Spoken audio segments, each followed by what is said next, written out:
Secretary General of Hezbollah Party Sayyid Hassan Nasrullah stresses on the holy occasion of Ashura that resistance will defend Syria against the regional Takfiri attacks targeting it.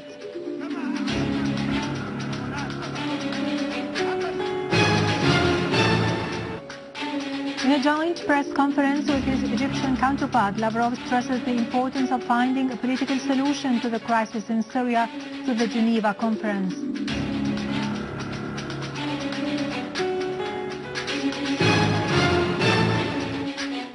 The Syrian Arab Army continues to make considerable progress in different areas, killing dozens of terrorists.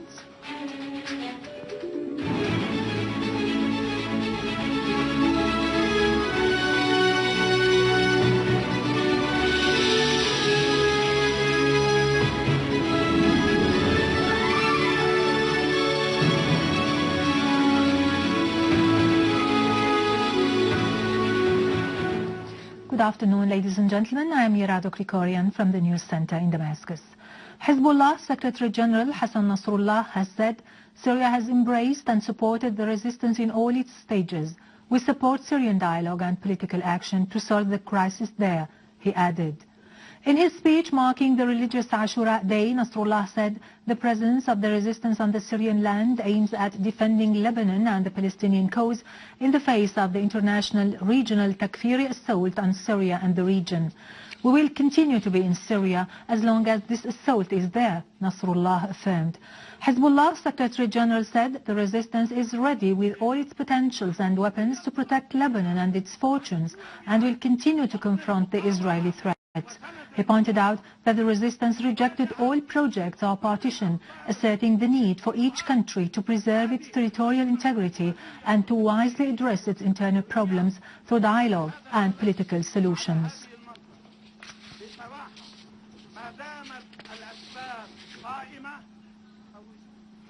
Russia and Egypt have affirmed the importance of holding the Geneva II conference, rejecting military action and the attempt to use the humanitarian issues in Syria for the sake of bringing back foreign intervention. In a joint press conference, both countries expressed their intention to develop high levels of bilateral and military cooperation. In a press conference with his Egyptian counterpart Nabil Fahmy in Cairo, Lavrov said several Middle Eastern issues were discussed, particularly those related to the crisis in Syria. He added that common ideas were exchanged and the call for the Geneva II conference to solve the Syrian crisis through dialogue among all parties under the auspices of the international community and with its support.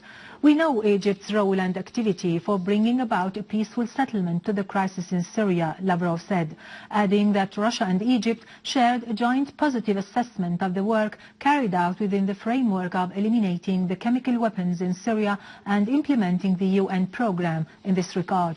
Lavrov voiced his country's interest in seeing Egypt a stable state in the region on the basis of non-intervention and respect for the Egyptians' right to self-determination. On his part, the Egyptian foreign minister approved his Russian counterpart's viewpoints. He stressed Egypt's rejection of militarizing the Syrian issue and of foreign intervention in the country.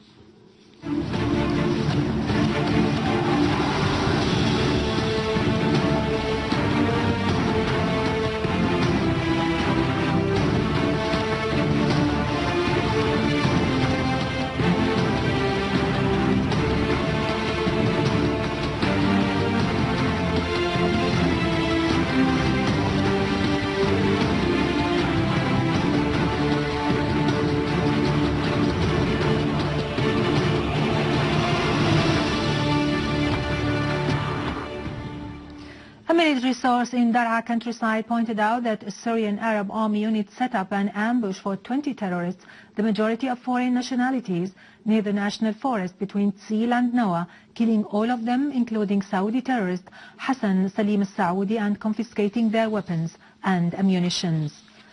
In Damascus, a police source said that 3 citizens were killed and 22 others wounded following terrorist attacks by 2 explosive devices in Mardanbeik Street and Al-Kallasa neighborhood in Damascus.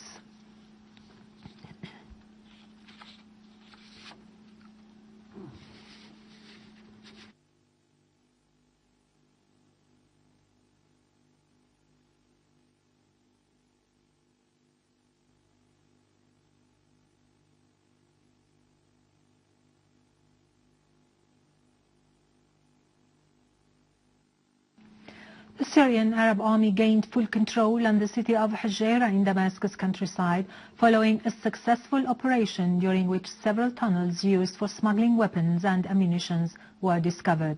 The army also captured dozens of terrorists affiliated with al-Nusra Front and al-Islam Brigade. A few days after restoring stability and security to al-Sbaina town, the Syrian Arab Army gained full control of the adjacent al-Hujayra town as army units continued to chase remnants of terrorists, inflicting upon them heavy losses. A military commander has said following the operation, the army discovered al-Qaeda black flags and several tunnels used by terrorists to smuggle arms and ammunition. He added that the army captured more than 40 terrorists who belonged to the terrorist al-Nusra Front. He pointed out that the army dismantled dozens of explosive devices planted by the terrorists in different streets and alleys. The Syrian TV reporter said that the armed groups wreaked havoc on public properties, including the schools, which were turned into bases for launching rockets and mortar shells. In Barzeh, the Syrian Arab Army continues its operations inside the town with more determination to restore stability and peace to it.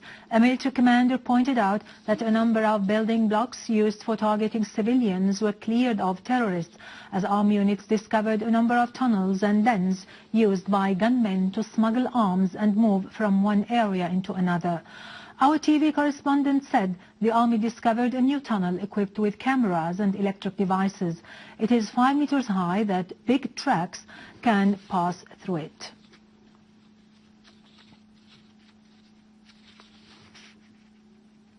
The Syrian Arab Army has tightened control on the Big Mheen mountain, eliminating all the members of a terrorist group.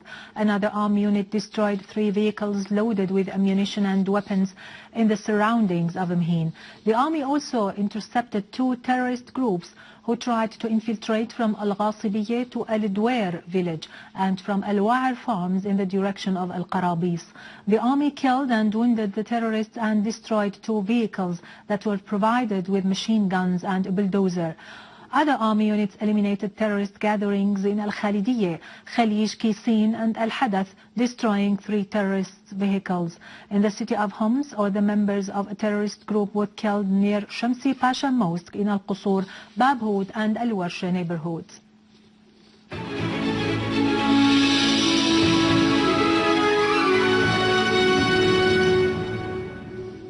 Prime Minister Wael al-Halaqi has affirmed the solid political and historical relations between Syria and Russia, which have spared the region the danger of wars and restored balance to international political relations. Receiving the Russian ambassador to Damascus, Mr. Azamatullah Kol Muhammadov, and Dr. Gia Koteshtel, the deputy chairman of the Russian Soyuz oil company, Dr. al-Halaqi, said the growing strategic political relations between the 2 friendly countries should be coupled with the expansion of the economic, trade and industrial relations between them. The Russian ambassador, on his part, expressed the Russian people's and leadership's confidence that the Syrian people are capable of confronting all challenges and will come out of the current crisis victorious. The Minister of Culture held a meeting with members of Parliament representing Damascus and Al-Raqqa governorates to discuss the efforts exerted to protect the archaeological heritage in Syria. Minister of Culture Dr. Lubana Mshawih stressed that all efforts are being coordinated with government and civil activities to protect the rich archaeological heritage from destruction and theft by the armed terrorist groups. For their part, Al-Raqqa Assembly members pointed out that the civil society in the governorate should double efforts to protect archaeological sites from the armed gangs who seek to destroy Syria's ancient civilization. The appreciation of the Syrian Arab Army's big efforts and sacrifices, the Revolution's Youth Union Damascus branch has organized a blood donation campaign. A group of students say the campaign is an indication of our people's great love and glorification of our heroic army who is defending the country and Arabism. They stress determination to rebuild what the terrorists have destroyed and to continue to be strong in the face of all hostile schemes. childhood media during the crisis and children's psychological and social characteristics and the impact of the media on them were the main topics discussed on the final day of the first National Childhood Media Forum. The participants underlined the importance of mastering the skills of communication with children, particularly during crisis, referring to the media role in shedding light on issues related to education and culture to ensure better communication with children. Now over to latest business and market news, but after a short break, stay tuned.